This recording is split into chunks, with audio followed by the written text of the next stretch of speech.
ಓಂ ಶಾಂತಿ ಸಾಕಾರ ಮುರಳಿ. ಇಂದಿನ ತಾರೀಖಾಗಿದೆ 2/5/26। मीठे बच्चे, इस ड्रामा के अंदर विनाश की बारी नोंद है। तुम्हें विनाश के पहले कर्मातीत बनना। ತಂದೆ ತಿಳಿಸ್ತಾರೆ, ಮಧುರಾದ ಮಕ್ಕಳೇ, ಈ ಡ್ರಾಮಾದ ಆಂತರ್ಯದಲ್ಲಿ ವಿನಾಶದ್ದು ಬಹಳ ದೊಡ್ಡ ಪಾತ್ರ ಫಿಕ್ಸ್ ಇದೆ. ತಾವು ವಿನಾಶದ ಮೊದಲು ಕರ್ಮಾತೀತರು ಆಗಬೇಕಾಗಿದೆ. प्रश्न, बाबा के किन शब्दों की कशिश सम्मुख में बहुत होती है? ತಂದೆ ಯಾವ ಶಬ್ದದ ಆಕರ್ಷಣೆ ಸಾನ್ನಿಧ್ಯದಲ್ಲಿ ಬಹಳಷ್ಟು ಆಗುತ್ತೆ? ಉತ್ತರ ಆಗಿದೆ, बाप जब कहते तुम मेरे बच्चे हो तो इन शब्दों की कशिश सम्मुख में बहुत होती है. ಯಾವಾಗ ತಂದೆ ಹೇಳ್ತಾರೆ ತಾವು ಮಕ್ಕಳು ನನ್ನವರಾಗಿದ್ದೀರಾ ಅಂತ, ಆಗ ಈ ಶಬ್ದಗಳ ಆಕರ್ಷಣೆ ಸಾನ್ನಿಧ್ಯದಲ್ಲಿ ಬಹಳಷ್ಟು ಆಗತ್ತೆ. सम्मुख सुनने से बहुत अच्छा लगता, मधुबन सब बच्चों को आकर्षण करता, क्योंकि ये है ईश्वरीय परिवार. ಸಮ್ಮುಖದಲ್ಲಿ ಕೇಳಿದಾಗ ಬಹಳ ಚೆನ್ನಾಗಿ ಅನ್ಸತ್ತೆ. ಮಧುಬನ ಮಕ್ಕಳ ಆಕರ್ಷಣೆಯ ಕೇಂದ್ರ ಆಗಿದೆ, ಯಾಕೆಂದರೆ ಇದಾಗಿದೆ ಈಶ್ವರೀಯ ಪರಿವಾರ. यहाँ ब्राह्मणों का संगठन है, ब्राह्मण आपस में ज्ञान की ही लेन देन करते. ಇಲ್ಲಿ ಬ್ರಾಹ್ಮಣರ ಸಂಘಟನೆ ಆಗಿದೆ. ಬ್ರಾಹ್ಮಣರು ಪರಸ್ಪರ ಜ್ಞಾನದ ಮಾತುಗಳನ್ನು ತಗೊಂಡು ಕೊಡೋದು ಮಾಡ್ತಾ ಇರುತ್ತಾರೆ. ಹಿಂದಿನ ಹಾಡಾಗಿದೆ, ಅಮಾರೆ ತೀರ್ಥ ನ್ಯಾರೆ, ನಮ್ಮ ತೀರ್ಥ ಸ್ಥಾನ ಅತೀತವಾಗಿದೆ. ಓಂ ಶಾಂತಿ. बच्चे जानते हैं कि हम अविनाशी यात्रा अथवा रूहानी यात्रा पर जा रहे, जिस यात्रा में हम लौटकर मृत्यु लोक में नहीं आएंगे.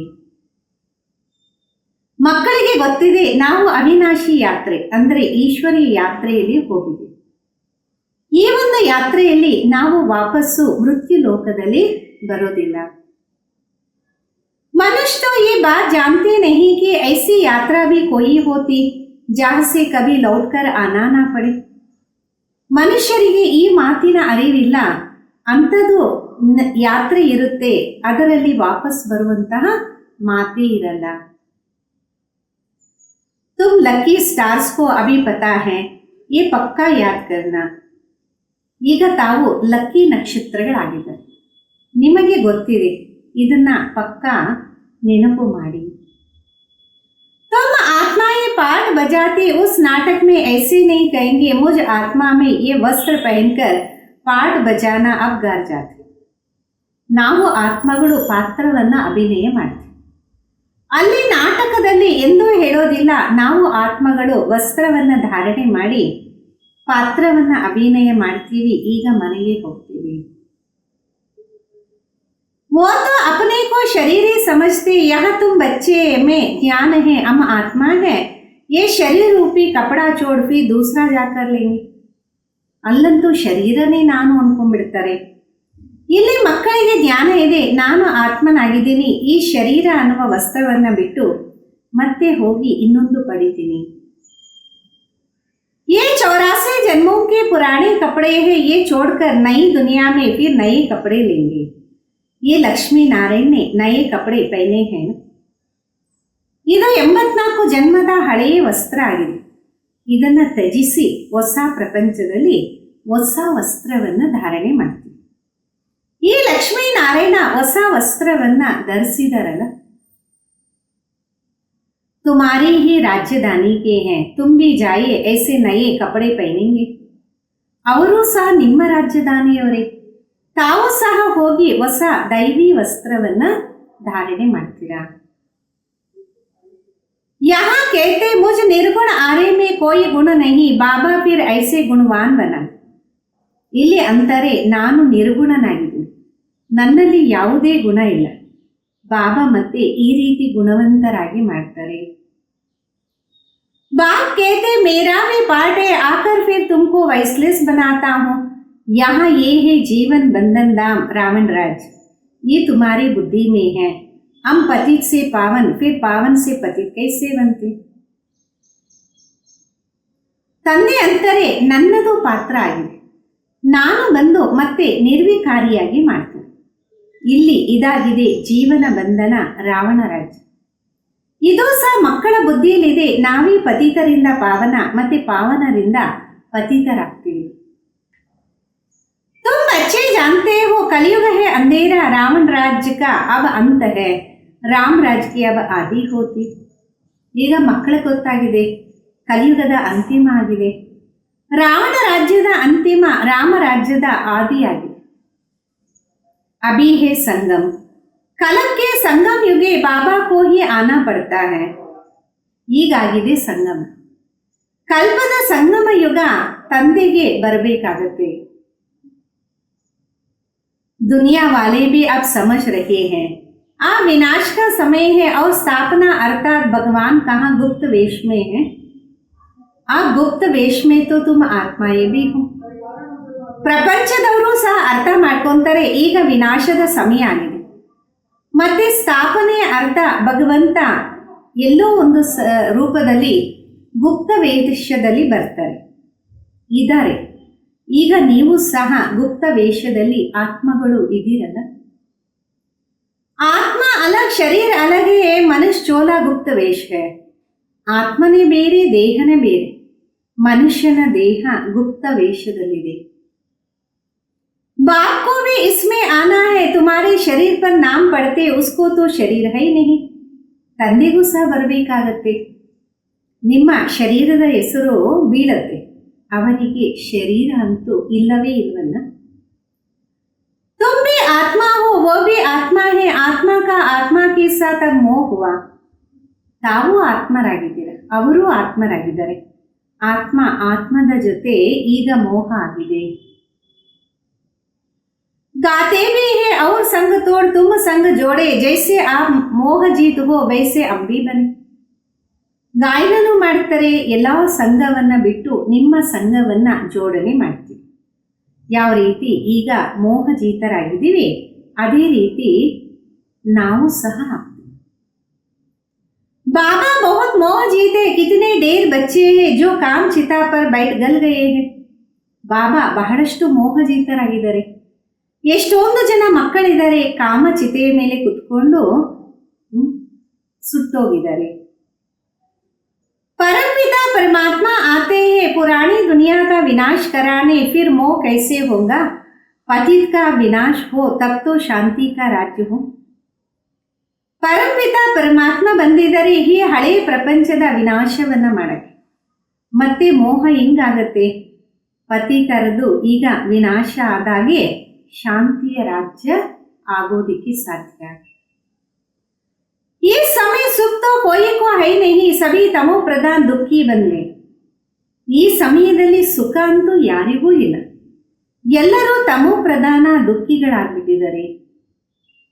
ये है ही पति दुनिया, शिव बाबा ही आकर स्वर्ग की स्थापना करते, जिसका नाम शिवालय पड़ा. ಇದಾಗಿದೆ ಪತಿತ ಪ್ರಪಂಚ. ಶಿವ ಬಾಬಾ ಬಂದು ಸ್ವರ್ಗದ ಸ್ಥಾಪನೆ ಮಾಡ್ತಾರೆ, ಇದರ ಹೆಸರು ಶಿವಾಲಯ ಅಂತ ಬಿದ್ದಿದೆ. शिव बाबा ने देवताओं के राजधानी स्थापन की, वो है चैतन्य शिवालय. और वो शिवालय जिसमें शिव का चित्र है वो तो जड़ हो गए. ಶಿವ ಬಾಬಾ ದೇವತೆಗಳ ರಾಜಧಾನಿಯನ್ನು ಸ್ಥಾಪನೆ ಮಾಡೋದು, ಅದಾಗಿದೆ ಚೈತನ್ಯ ಶಿವಾಲಯ. ಮತ್ತೆ ಇದಾಗಿದೆ ಶಿವಾಲಯ, ಯಾವುದರಲ್ಲಿ ಶಿವನ ಚಿತ್ರವನ್ನ ಇಟ್ಟಿದರೆ ಅದು ಸಹ ಜಡ. अभी तुम समझ गए हो कि लक्ष्मी नारायण बरोबर स्वर्ग के मालिक थे, पूज्य थे, अब फिर पूज्य बन रहे हैं. तुमको अभी ज्ञान है. ಈಗ ನಿಮಗೆ ಅರ್ಥ ಆಗಿದೆ, ಲಕ್ಷ್ಮೀನಾರಾಯಣ ಖಂಡಿತ ಸ್ವರ್ಗದ ಮಾಲೀಕರಾಗಿದ್ರು, ಪೂಜ್ಯರಾಗಿದ್ರು, ಈಗ ಮತ್ತೆ ಪೂಜ್ಯರಾಗ್ತಿದ್ದಾರೆ. ಈಗ ತಮಗೆ ಜ್ಞಾನ ಇದೆ. तुम लक्ष्मी नारायण के मंदिर में जाकर उनको माता नहीं टेकेंगे, तुम तो उनकी राजधानी में चैतन्य में जाएंगे. ತಾವು ಲಕ್ಷ್ಮೀನಾರಾಯಣ ಮಂದಿರಕ್ಕೆ ಹೋಗಿ ತಲೆ ತಗ್ಗಿಸೋದಿಲ್ಲ, ಅಂದ್ರೆ ನಮಸ್ಕಾರ ಮಾಡಲ್ಲ. ತಾವಂತೂ ಅವರ ರಾಜಧಾನಿಯಲ್ಲಿ ಚೈತನ್ಯದಲ್ಲಿ ಹೋಗ್ತೀರಾ. जानते हो हम देवता थे अब है नहीं, जो फास्ट हो गए उसके चित्र बने हैं. ಗೊತ್ತಿದೆ ನಾವೇ ದೇವತೆ ಆಗಿದ್ವಿ, ಈಗ ಇಲ್ಲ. ಯಾರು ಹೊಟ್ಟೋದ್ರೋ ಅವರ ಚಿತ್ರಗಳು ಇಡಲಾಗಿದೆ. लक्ष्मी नारायण के मंदिर सबसे जास्ती बिरला बनाते तो उनकी भी सर्विस करनी चाहिए. ಲಕ್ಷ್ಮೀ ನಾರಾಯಣ ಮಂದಿರವನ್ನ ಬಹಳಷ್ಟು ಬಿರ್ಲಾನೇ ತಯಾರು ಮಾಡ್ತಾರೆ, ಅವರ ಸೇವೆಯನ್ನು ಮಾಡಬೇಕಾಗಿದೆ. तुम जो ये लक्ष्मी नारायण के मंदिर बनाते, हम आपको इनों के 84 जन्म की कहानी सुनाते. ತಾವೇನು ಈ ಲಕ್ಷ್ಮೀ ನಾರಾಯಣ ಮಂದಿರಗಳನ್ನು ತಯಾರು ಮಾಡ್ತೀರಾ, ನಾನು ತಮಗೆ ಇವರ 84 ಜನ್ಮದ ಕಥೆಯನ್ನು ತಿಳಿಸ್ತೀನಿ. युक्ति से ये सौगात देनी चाहिए. बाबा सर्विस की युक्तियां तो बताते हैं. ಯುಕ್ತಿಯಿಂದ ಈ ಗಿಫ್ಟ್ ಅನ್ನ ಕೊಡಬೇಕು. ಬಾಬಾ ಸೇವೆಗೋಸ್ಕರ ಯುಕ್ತಿಗಳನ್ನ ತಿಳಿಸ್ತಾ ಇರ್ತಾರೆ. माताएं जाकर बोले, आप उनके मंदिर तो बनाते हो परंतु उनकी जीवन कहानी को जानते नहीं. हम जानते हैं और समझा भी सकते. ಮಾತೆಯರು ಹೋಗಿ ಹೇಳಬೇಕಾಗಿದೆ, ತಾವು ಏನು ಮಂದಿರಗಳನ್ನ ತಯಾರು ಮಾಡ್ತೀರಾ, ಅವರ ಜೀವನ ಕಥೆ ಅಂತೂ ನಿಮಗೆ ಗೊತ್ತಿಲ್ಲ, ನಾವು ತಿಳಿಸ್ತೀವಿ, ನಮಗೆ ಗೊತ್ತಿದೆ. समझाने वाले बड़ी रसीली चाहिए. बाबा भी बैठ समझाते हैं ना. ತಿಳಿಸ್ಕೊಡೋರು ಬಹಳ ರಸ ತುಂಬಿರುವಂಥವರು ಇರಬೇಕು. ಅಂದರೆ ಬಹಳ ಖುಷಿಯಿಂದ ಉಮಂಗದಿಂದ ತಿಳಿಸ್ಬೇಕು. ಬಾಬಾನು ಕುತ್ಕೊಂಡು ತಿಳಿಸ್ತಿದ್ದಾರೆ. बाबा कहते अगर छुट्टी नहीं मिलती है तो घर बैठे याद करो, ये तो जानते हो हम शिव बाबा की संतान है. ತಂದೆ ಅಂತಾರೆ, ಹಾಲಿಡೇ ಸಿಕ್ಕಿಲ್ಲ ಅಂದ್ರೆ ಮನೆಯಲ್ಲಿ ಕುತ್ಕೊಂಡು ನೆನಪು ಮಾಡಿ, ಇದಂತೂ ಗೊತ್ತಿದೆ, ನಾವು ಶಿವ ಬಾಬಾವರ ಸಂತಾನ ಆಗಿದ್ದೀವಿ. मुरली तो मिल जाती, ऐसे नहीं यहाँ आने से याद की यात्रा अच्छी होंगी, घर में बैठने से याद की यात्रा कम हो जाए.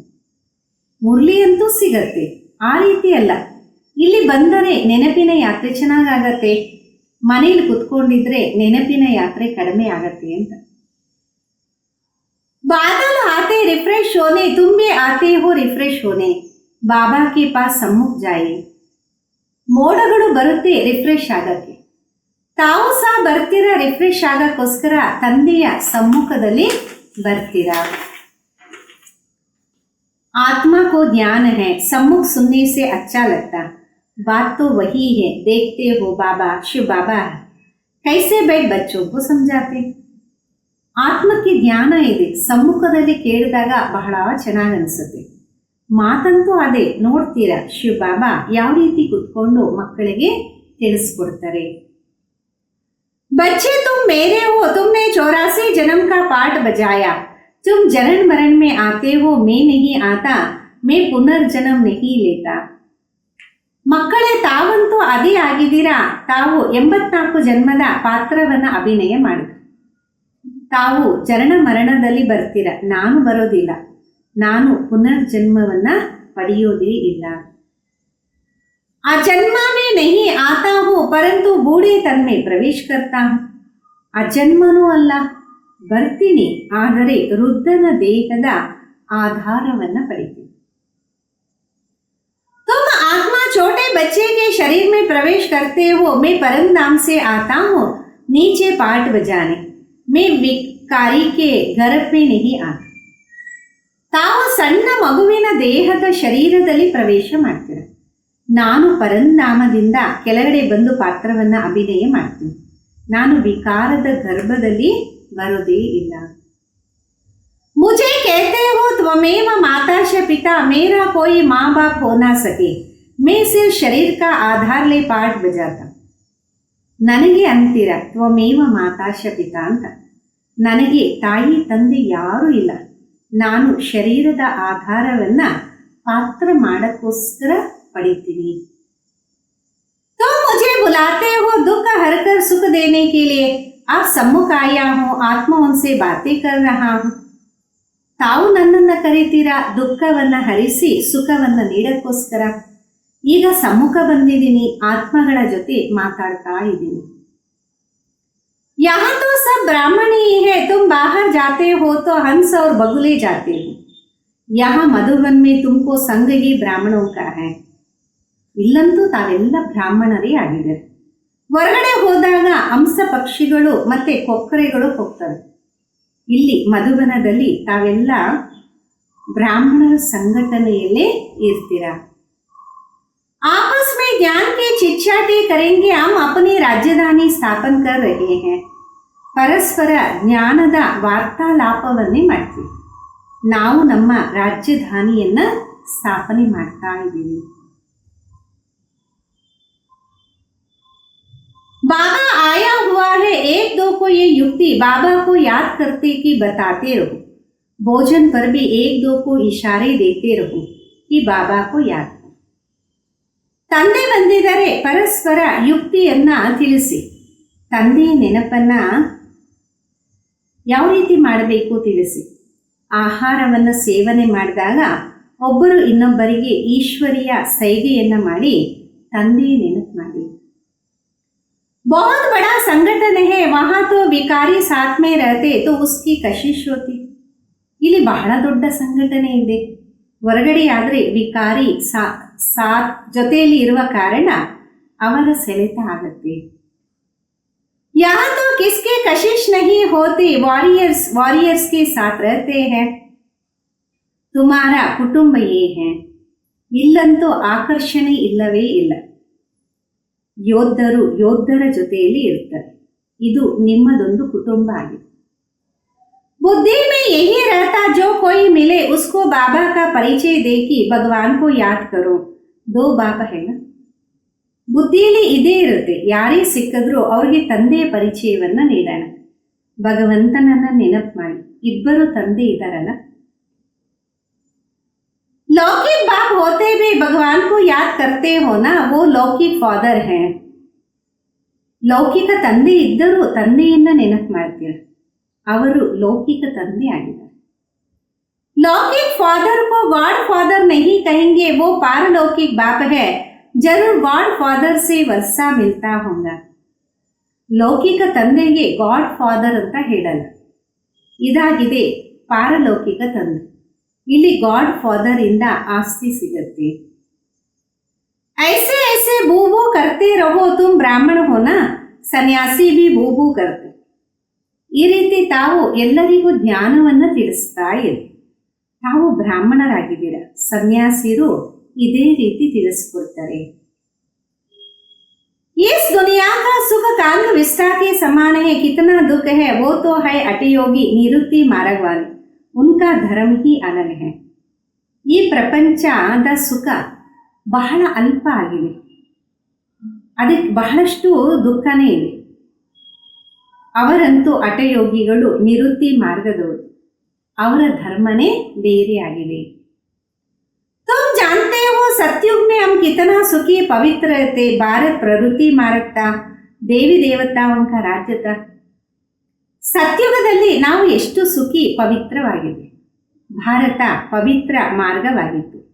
ದೇವಿ ದೇವತೆಗಳ ರಾಜ್ಯ ಇರುತ್ತೆ. जो पवित्र थे वही पतित बने, पुकारते भी रहते ये पतित पावन आवो, और फिर कह देते परमात्मा सर्वव्यापी. ಯಾರು ಪವಿತ್ರ ಆಗಿದ್ರೋ ಅವರೇ ಪತಿತರಾಗ್ತಾರೆ. ಕರೀತಾ ಬರ್ತಿದ್ದಾರೆ, ಏ ಪತಿತ ಪಾವನ ಬನ್ನಿ, ಮತ್ತೆ ಹೇಳ್ತಾರೆ ಪರಮಾತ್ಮ ಸರ್ವವ್ಯಾಪಿ. आम जाकर ज्योति ज्योत समाये, पुनर्जन्म को भी नहीं मानते, अनेक मत है ना. ಜ್ಯೋತಿಯಲ್ಲಿ ಸಮಾವೇಶ ಆಗತ್ತೆ ಅಂತಾರೆ. ಪುನರ್ಜನ್ಮವನ್ನು ಒಪ್ಕೊಳ್ಳೋದಿಲ್ಲ, ಅನೇಕ ಮತ ಇದೆನಾ. दिन प्रतिदिन वृद्धि होती रहती, ये भी बताना है कि सन्यासी की वृद्धि कैसे होती. ದಿನ ಪ್ರತಿದಿನ ವೃದ್ಧಿ ಆಗ್ತಾ ಹೋಗುತ್ತೆ. ಇದನ್ನು ತಿಳಿಸ್ಕೊಡ್ಬೇಕಾಗಿದೆ. ಸನ್ಯಾಸಿಗಳ ವೃದ್ಧಿ ಯಾವ ರೀತಿ ಆಗತ್ತೆ. नागों को भी वृद्धि होती, जिसका जो धर्म है उसमें ही रहने से फिर अंत मते सोगते हो जाते हैं. ಸಂತರ ವೃದ್ಧಿನೂ ಆಗತ್ತೆ. ಯಾರು ಯಾವ ಧರ್ಮದಾರಾಗಿರ್ತಾರೆ ಅದರಲ್ಲಿ ಅಂತ್ಯದವರೆಗೂ ಇದ್ದಾಗ ಅಂತ ಮತ್ತೆ ಸೋಗತಿ ಆಗತ್ತೆ. किसका जास्ती अभ्यास करते, कोई जैसे कोई शास्त्र आदि पढ़ते हैं तो अंत मते सोगते, फिर छोटेपन में ही शास्त्र कंठन हो जाता.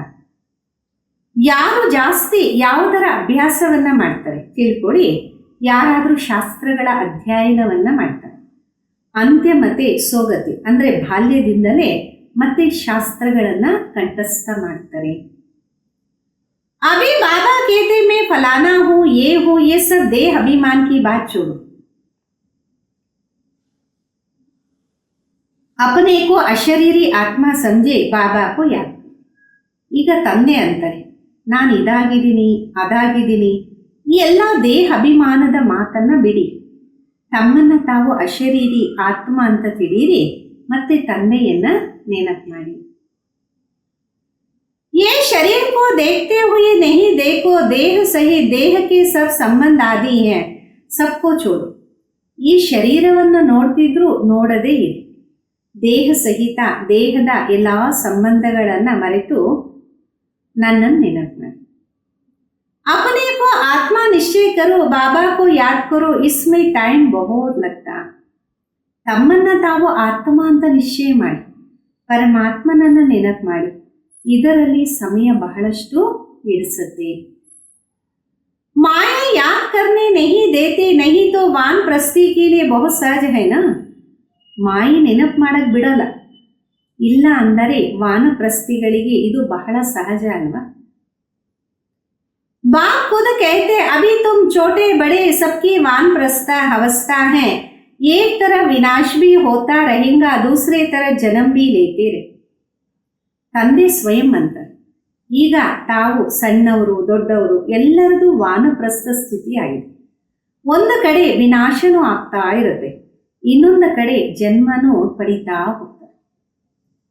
पुनः जन्म लेना होगा तो आ जाएंगे, बच्चे भी पैदा होंगे, फिर विनाश भी हो जाएगा.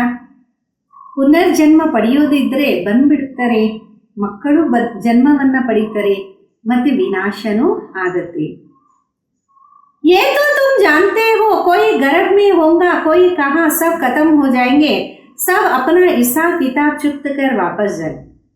ಇದು ಸಹ ನಿಮ್ಗೆ ಗೊತ್ತಿದೆ, ಕೆಲವು ಗರ್ಭದಲ್ಲಿ ಇರ್ತಾರೆ, ಕೆಲವರು ಎಲ್ಲಿರ್ತಾರೆ, ಎಲ್ಲರೂ ಸಮಾಪ್ತಿ ಆಗ್ತಾರೆ, ಎಲ್ಲರೂ ತಮ್ಮ ಲೆಕ್ಕಾಚಾರವನ್ನ ಚುಕ್ತ ಮಾಡಿ ವಾಪಸ್ ಹೋಗಲೇಬೇಕು. हिसाब किताब रहा हुआ होगा तो अच्छी रीति सजाए कहानी पड़ेगी, फिर वो भी हल्का हो जाएगा. ಲೆಕ್ಕಾಚಾರ ಮಿಕ್ಕಿದ್ದರೆ ಅದು ಸಹ ಬಹಳ ಚೆನ್ನಾಗಿ ಶಿಕ್ಷೆಯನ್ನು ಪಡಿಬೇಕಾಗುತ್ತೆ, ಮತ್ತೆ ಅದು ಸಹ ಹಗುರ ಆಗ್ಬಿಡತ್ತೆ. ऐसे नहीं, योग में ही रहो, पाप भी करते रहो. कई बच्चे एक तरफ चार्ट भी लिखते रहते, फिर कहते माया ने मुंह काला कर दिया. ಆ ರೀತಿನೂ ಅಲ್ಲ, ಒಂದು ಕಡೆ ನೆನಪಿನಲ್ಲೂ ಇರೋದು, ಮತ್ತೊಂದು ಕಡೆ ಪಾಪವನ್ನು ಮಾಡೋದು. ಕೆಲವು ಮಕ್ಕಳು ಒಂದು ಕಡೆ ಚಾರ್ಟ್ ಬರೀತಾರೆ, ಮತ್ತೊಂದು ಕಡೆ ಮಾಯೆ ಕಪ್ಪು ಮುಖವನ್ನ ಮಾಡ್ತು ಅಂದ್ಬಿಡ್ತಾರೆ. माया ने हाँ हरा दिया तो कच्चा कहेंगे, तो बाबा समझाते तुम ऐसे समझो हम थोड़े दिन यहाँ है फिर चले जाए. ಮಾಯೆ ಸೋಲ್ಸ್ಬಿಟ್ರೆ ತಿಳ್ಕೊಳ್ಳಿ ನಾವು ಕಚ್ಚಾ ಇದ್ದೀವಿ. ಬಾಬಾ ತಿಳಿಸ್ಕೊಡ್ತಾರೆ ನೀವು ಈ ರೀತಿ ತಿಳ್ಕೊಳ್ಳಿ, ನಾವು ಸ್ವಲ್ಪ ದಿನದಲ್ಲಿ ಇಲ್ಲಿದ್ದೀವಿ, ಮತ್ತೆ ಹೊರಟೋಗ್ತೀವಿ. इन सबका विनाश हो रहा है, बाबा कहते मुझे याद करो तो विकर्म विनाश होगा. अपना चार्ट देखते रहो, हम कितनों को रास्ता बताते और पुरुषार्थ करते.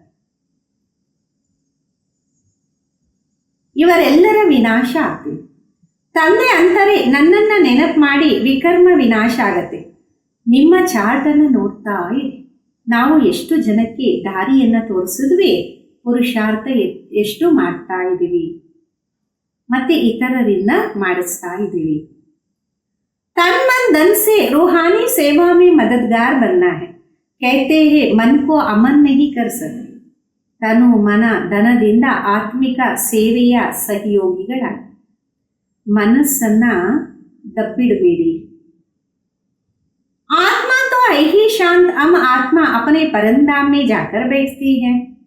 ಆತ್ಮ ಅಂತೂ ಶಾಂತ ಆಗಿದೆ, ನಾನು ಆತ್ಮ ನನ್ನ ಪರಂಧಾಮದಲ್ಲಿ ಉಪಸ್ಥಿತನಾಗ್ತೀನಿ. कोई दुनिया का संकल्प नहीं आएगा, ऐसे नहीं कि आंखें बंद ऑर्गन्स होना चाहिए.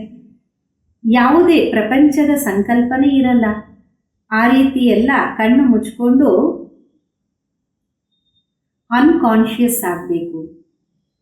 ऐसे बहुत सीखते भी है 10-15 दिन वह ಅನ್ಕಾನ್ಶಿಯಸ್ भी हो जाते.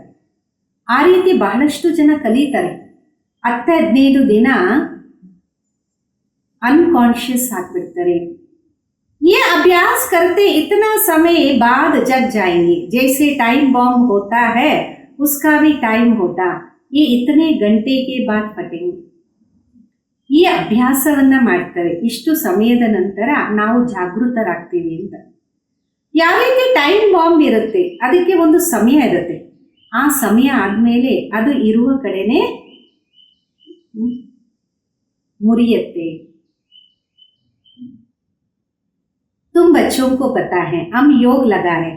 जब तमो प्रधान किचड़ा निकलेगा हम सतो प्रधान बन जाएंगे तो फिर ये शरीर को छोड़ देंगे. ಈಗ ಮಕ್ಕಳಿಗೆ ಗೊತ್ತಾಗಿದೆ ನಾವು ಯೋಗವನ್ನ ಮಾಡ್ತಾ ಇದ್ದೀವಿ. ಯಾವಾಗ ತಮೋ ಪ್ರಧಾನ ಕೊಡಕ್ಕೊಂದು ಹೊಟ್ಟೋಗ್ಬಿಡತ್ತೆ ಆಗ ನಾವು ಸತೋ ಪ್ರಧಾನ ಆಗ್ತೀವಿ ಮತ್ತೆ ಈ ದೇಹವನ್ನ ಬಿಡ್ತೀವಿ. हम अभी योग की यात्रा पर है. टाइम मिला हुआ है फिर ये शरीर छोड़ना ही है फिर हम खत्म हो जाएंगे. ಈಗ ನಾವು ಯೋಗದ ಯಾತ್ರೆಯಲ್ಲಿದ್ದೀವಿ. ಸಮಯ ಸಿಕ್ಕಿದೆ ಮತ್ತೆ ಶರೀರವನ್ನ ಬಿಡ್ತೀವಿ, ಎಲ್ಲನೂ ಸಮಾಪ್ತಿಯಾಗುತ್ತೆ.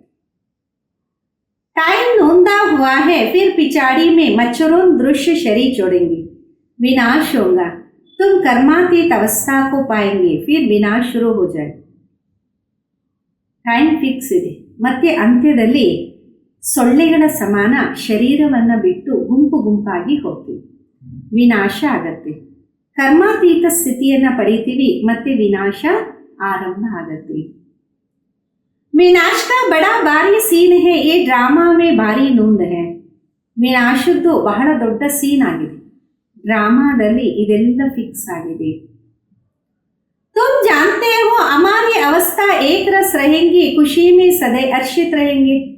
ನಿಮಗೆ ಗೊತ್ತಿದೆ ನಮ್ಮ ಸ್ಥಿತಿ ಏಕರಸ ಇರುತ್ತೆ, ನಾವು ಸದಾ ಖುಷಿಯಾಗಿ ಹರ್ಷಿತವಾಗಿ ಇರ್ತೀವಿ. ये दुनिया तो कलास होनी है जानते हैं कलब कलब संगम पर होता था विनाश होता. ಈ ಪ್ರಪಂಚ ಅಂತೂ ಸಮಾಪ್ತಿ ಆಗಲೇಬೇಕಾಗಿದೆ. ಗೊತ್ತಿದೆ ಕಲ್ಪ ಕಲ್ಪ ಸಂಗಮ ಯುಗ ಆಗತ್ತೆ ಮತ್ತೆ ವಿನಾಶ ಆಗತ್ತೆ. सिर्फ बॉम्ब्स नहीं नेचुरल कैलामिटीज भी मदद करती. तो बच्चों को ये बुद्धि में रहना चाहिए अभी हमको जाना. ಬರೀ ಬಾಂಬ್ಸೇ ಅಲ್ಲ, ಪ್ರಕೃತಿಯ ವಿಕೋಪನೂ ಸಹಯೋಗವನ್ನು ನೀಡುತ್ತೆ. ಮಕ್ಕಳ ಬುದ್ಧಿಯಲ್ಲಿ ಇರಬೇಕಾಗಿದೆ. ಈಗ ನಾವು ಹೋಗ್ತಾ ಇದ್ದೀವಿ. जितना बाबा को याद करेंगे तो विकर विनाश होंगे ऊंच पद पाएंगे ಚಾರಿಟಿ ಬಿಗಿನ್ಸ್ ಎಟ್ ಹೋಮ್. ಎಷ್ಟು ತಂದೆಯನ್ನ ನೆನಪು ಮಾಡ್ತೀವಿ ಅಷ್ಟು ವಿಕರ್ಮ ವಿನಾಶ ಆಗುತ್ತೆ. ಉನ್ನತವಾದ ಪದವಿಯನ್ನ ಪಡಿತೀವಿ. ಮನೆಯನ್ನೇ ಮೊದಲ ಪಾಠಶಾಲೆಯಾಗಿ ಮಾಡ್ಕೋಬೇಕಾಗಿದೆ. कोशिश करनी चाहिए कन्या व जो पियर घर और ससुर घर का उद्धार करे. ಪ್ರಯತ್ನ ಮಾಡಬೇಕಾಗಿದೆ. ಕನ್ಯೆ ಆಕೆ ಆಗಿದ್ದಾಳೆ, ಯಾರು ಎರಡೂ ಕಡೆ ಅಂದರೆ ತಾಯಿ ಮನೆ ಕಡೆ ತಂದೆ ಮನೆ ಕಡೆ ಎರಡರ ಕಡೆ ಉದ್ಧಾರವನ್ನ ಮಾಡಬೇಕು. जो चैरिटी बिगिन्स एट होम हुआ ना सर्विस में लगा रहना चाहिए. बोलो शिव बाबा कहते मुझे याद करो तो वर्षा मिलेगा. ಮನೆಯೇ ಮೊಟ್ಟ ಮೊದಲ ಶಾಲೆ ಆಗಬೇಕು. ಸೇವೆಯಲ್ಲೇ ಇರಬೇಕು. ತಿಳಿಸಬೇಕಾಗಿದೆ. ಶಿವ ಬಾಬಾ ತಿಳಿಸ್ತಾರೆ ನನ್ನನ್ನು ನೆನಪು ಮಾಡಿ ಆಗ ಆಸ್ತಿ ಸಿಗತ್ತೆ. सीधा बात है मुझ अलग को याद करेंगे तो स्वर्ग का वर्षा तुम्हारा विश्व के मालिक तुम बन जाएंगे. ಸೀದಾ ಮಾತಾಗಿದೆ. ನನ್ನನ್ನ ತಂದೆಯನ್ನ ನೆನಪು ಮಾಡಿದಾಗ ಸ್ವರ್ಗದ ಆಸ್ತಿ ನಿಮಗೆ ಅಂದ್ರೆ ವಿಶ್ವದ ಮಾಲೀಕರು ತಾವಾಗ್ತೀರಾ. आप वर्षा पाना है तो मुझे याद करो बच्चों का फर्ज है ये पैगाम देना. ಈಗ ಆಸ್ತಿಯನ್ನ ಪಡೆಯುವಂಥದ್ದು ನಿಮ್ಮ ಕೆಲಸ. ನನ್ನನ್ನು ನೆನಪು ಮಾಡಿ. ಮಕ್ಕಳ ಕರ್ತವ್ಯ ಆಗಿದೆ ಈ ಒಂದು ಸಂದೇಶವನ್ನ ನೀಡಬೇಕು. आगे भी दुनिया था बताना है विना सामने खड़ा है कलयुग के बाद सत्युग आए. ಮೊದಲು ಪ್ರಪಂಚ ಇತ್ತು, ತಿಳಿಸ್ಕೊಡಬೇಕು. ವಿನಾಶ ಮುಂದೆ ನಿಂತಿದೆ, ಕಲಿಯುಗದ ನಂತರ ಸತ್ಯುಗ ಬರಲೇಬೇಕು. ಬಾಬಾ ಹಿ ಆಕರ್ ವರ್ಷಾ ದೇಂಗೆ ರಾವಣ ನರಕವಾಸಿ ಬನಾತೆ. ತಂದೆನೇ ಬಂದು ಆಸ್ತಿಯನ್ನ ನೀಡ್ತಾರೆ. ರಾವಣ ನರ್ಕವಾಸಿಯಾಗಿ ಮಾಡ್ತಾನೆ.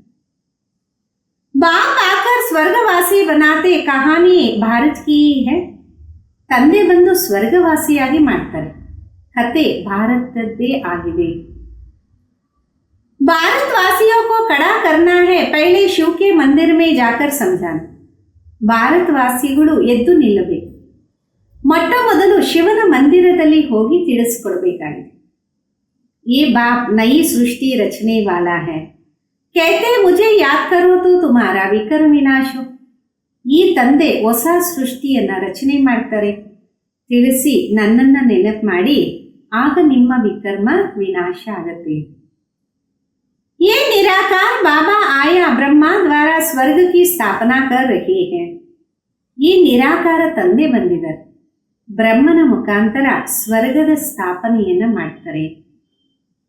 आप बाप और वर्षे को याद करो, 84 जन्म पूरे हो गए ना. ಈಗ ತಂದೆ ಮತ್ತು ಆಸ್ತಿಯನ್ನ ನೆನಪು ಮಾಡಿ, ಯಾಕೆಂದರೆ 84 ಜನ್ಮ ಪೂರ್ತಿ ಆಯ್ತಲ್ಲ. अब हम आपको बताते हैं, अब मानो ना मानो तुम्हारा मर्जी है, बातें तो बड़ी अच्छी है. ಈಗಂತೂ ನಾವು ತಮಗೆ ತಿಳಿಸ್ಕೊಡ್ತಾ ಇದ್ದೀವಿ, ಒಪ್ಪೋದು ಬಿಡೋದು ನಿಮ್ಮ ಇಚ್ಛೆ ಆಗಿದೆ, ಮಾತುಗಳಂತೂ ಬಹಳ ಚೆನ್ನಾಗಿದೆ. बाप ही दुख हरता सुख करता, थोड़ा ही समझाया ये चला, ये है तुम्हारा ದಂಡ. ತಂದೆ ಆಗಿದರೆ ದುಃಖ ಹರ್ತ ಸುಖ ಕರ್ತ, ಸ್ವಲ್ಪನೂ ತಿಳಿಸ್ಕೊಡ್ಬೇಕು, ಅವರು ನಡೀತಾರೆ, ಇದಾಗಿದೆ ನಿಮ್ಮ ವ್ಯಾಪಾರ. मेहनत तो कुछ है नहीं, सिर्फ मुख से बोलना, बाबा कहते मुझे याद करो. ಶ್ರಮ ಅಂತೂ ಏನೂ ಇಲ್ಲ, ಬಾಯಿಂದ ತಿಳಿಸ್ಕೊಡ್ಬೇಕಾಗಿದೆ, ತಂದೆ ಅಂತಾರೆ ನನ್ನನ್ನು ನೆನಪು ಮಾಡಿ. देही अभिमानी बनो, शिव के पुजारियों के पास जाओ, फिर लक्ष्मी नारायण के पुजारियों के पास जाओ, उन्हें उनकी जीवन कहानी सुना. ದೇಹಿ ಅಭಿಮಾನಿ ಆಗಿ ಶಿವನ ಪೂಜಾರಿಗಳ ಹತ್ರ ಹೋಗಿ, ಮತ್ತೆ ಲಕ್ಷ್ಮೀನಾರಾಯಣ ಪೂಜಾರಿಗಳ ಹತ್ರ ಹೋಗಿ, ಅವರಿಗೆ ಇವರ ಜೀವನ ಚರಿತ್ರೆಯನ್ನ ತಿಳಿಸ್ಕೊಡಿ. अच्छा, मीठे मीठे सिखिलदे बच्चों प्रति माँ पिता बाप दादा का याद प्यार और गुड मॉर्निंग. रूहानी बाप की रूहानी बच्चों को नमस्ते. हम रूहानी बच्चों की रूहानी माता पिता बाप दादा को याद प्यार गुड मॉर्निंग और नमस्ते. धारणेಗೋಸ್ಕರ ಮುಖ್ಯ ಸಾರ. ಮೊದಲನೇದು, तन मन धन से रूहानी सेवा में मददगार बनना, सबको अलफ का परिचय दे वर्षे का अधिकारी बनाना. ತನು ಮನ ಧನದಿಂದ ಆತ್ಮಿಕ ಸೇವೆಯಲ್ಲಿ ಸಹಯೋಗಿಗಳಾಗಬೇಕು, ಎಲ್ಲರಿಗೂ ತಂದೆಯ ಪರಿಚಯ ಮತ್ತೆ ಆಸ್ತಿಯ ಅಧಿಕಾರಿಯಾಗಿ ಮಾಡಬೇಕು. विनाश के पहले कर्मातीत बनने के लिए बाबा की याद में रहना. ವಿನಾಶದ ಮೊದಲು ಕರ್ಮಾತೀತರಾಗಕ್ಕೋಸ್ಕರ ತಂದೆಯ ನೆನಪಿನಲ್ಲಿ ಇರಬೇಕು. ಎರಡನೇನು, बाप समान मोह जीत बनना, आत्मा का आत्मा से जो मोह हो गया उसे निकाल एक बाबा से लगन लगानी. ತಂದೆಯ ಸಮಾನ ಮೋಹ ಜೀತರಾಗಬೇಕು. ಆತ್ಮಕ್ಕೆ ಆತ್ಮದ ಜೊತೆ ಏನು ಮೋಹ ಆಗ್ಬಿಟ್ಟಿದೆ ಅದನ್ನು ತೆಗೆದು ಒಬ್ಬ ತಂದೆಯ ಜೊತೆ ಆಸಕ್ತಿಯನ್ನ ತೊಡಗಿಸಬೇಕಾಗಿದೆ. ಇಂದಿನ ವರದಾನ, सर्वशक्तिवान के साथ की स्मृति द्वारा समस्याओं को दूर भगाने वाले परमात्मा स्नेही भव.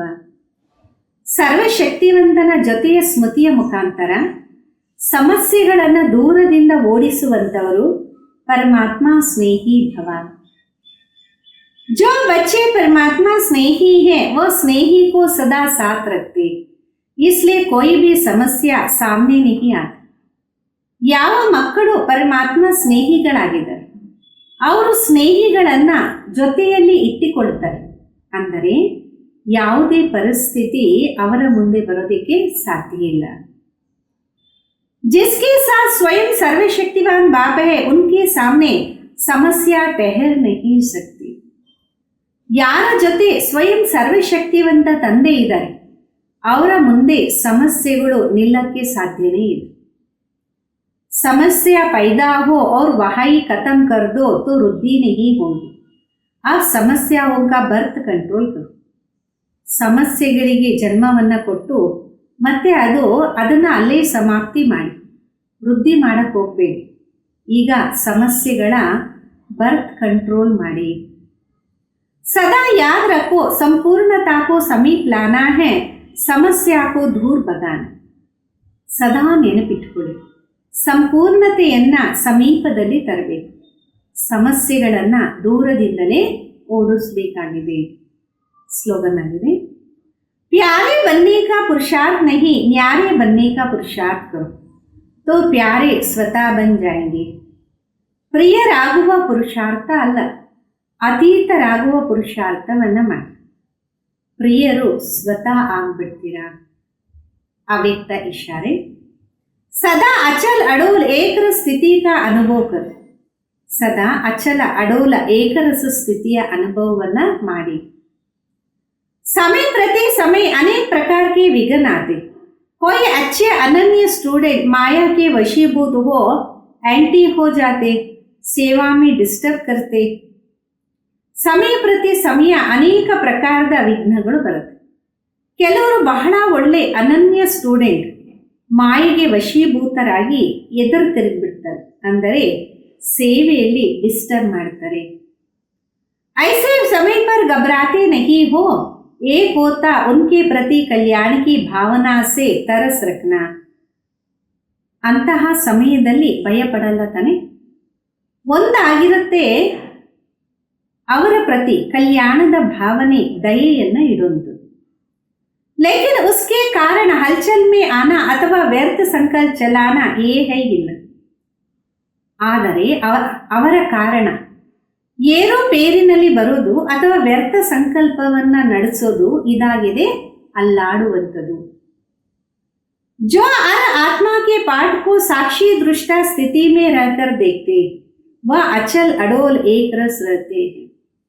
ಯಾರು ಪ್ರತಿಯೊಂದು ಆತ್ಮದ ಪಾತ್ರವನ್ನು ಸಾಕ್ಷಿ ಸ್ಥಿತಿಯಲ್ಲಿ ಇದ್ದು ನೋಡ್ತಾರೆ, ಅವರು ಅಚಲ ಅಡೋಲ ಏಕರಸ ಸ್ಥಿತಿಯಲ್ಲಿ ಇರ್ತಾರೆ. ಓಂ ಶಾಂತಿ.